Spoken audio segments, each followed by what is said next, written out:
Post ઓફિસમાં લોકોની લાંબી કતારો। આ નથી નોટબંધી સમયનો નજારો। લોકોના ધસારાનું પાછળ છે ખાતાધારકોની ભીતિ, કેમ કે તેમની જાણ બહાર થતી હતી રકમ ઉપાડની નીતિ। છોટાઉદેપુરના જબુ ગામની પોસ્ટ ઓફિસમાં ખુલ્યું છે ખાતાધારકોના રૂપિયા તેમની જાણ બહાર ઉપડતા હોવાનું કૌભાંડ। પોસ્ટ વિભાગના ઉચ્ચ અધિકારીઓના પોસ્ટ ઓફિસના રૂટીન ઇન્સ્પેક્શન દરમિયાન આ કૌભાંડ બહાર આવ્યું છે। ઇન્સ્પેક્શન દરમિયાનની તપાસમાં ખાતેદારોની પાસબુક તેમજ પોસ્ટ ઓફિસના કોમ્પ્યુટરની વિગતોમાં વિસંગતતા જોવા મળી હતી, જે બાદ કૌભાંડ બહાર આવતા જ અન્ય ખાતાધારકો પોસ્ટ ઓફિસમાં ઉમટી પડ્યા। बचत खाता में बधाना उपड़ी गया है, एना माटे आ बधुं टोळुं भेगुं थयुं छे अने एनी इन्क्वायरी चाले छे।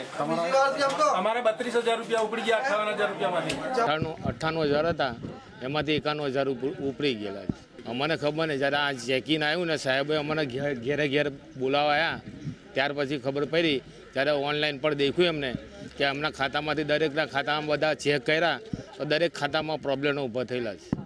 આ સમગ્ર કૌભાંડ પૂર્વ પોસ્ટ માસ્ટર જસવંત રાઠવા દ્વારા આચરવામાં આવ્યું હોવાનું ખુલ્યું છે।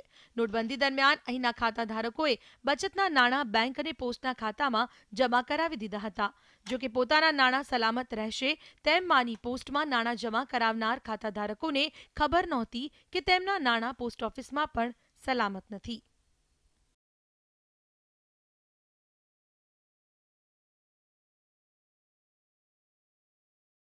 પાસબુકોની અંદરથી વિડ્રોલ કરેલું એવું જેવું માલુમ પડતા એસટીઆઈપીને જાણ કરેલ અને તેમને 100% વેરિફિકેશન માટે અહીં આવીને ગ્રુપ ડી અને પોસ્ટમેન દ્વારા પાસબુકો મંગાવતા પબ્લિકને પોતપોતાની પાસબુકો વેરિફિકેશન કરી લેવા માટે અત્યારે પોસ્ટ ઓફિસમાં બોલાવેલ છે। 7,000થી વધુ ખાતાધારકો ધરાવતી જબુ ગામની પોસ્ટ ઓફિસમાં કેટલા રૂપિયાનું કૌભાંડ થયું છે તે તો તપાસ બાદ જ જાણ થશે, પણ નવાઈની વાત તો એ છે કે તત્કાલીન પોસ્ટ માસ્ટર સામે હજુ સુધી કોઈ પોલીસ ફરિયાદ પણ નથી નોંધાઈ। ત્યારે હવે નાણાં ગુમાવનારને પણ તેમની રકમ પરત મળશે કે કેમ તે એક સવાલ છે।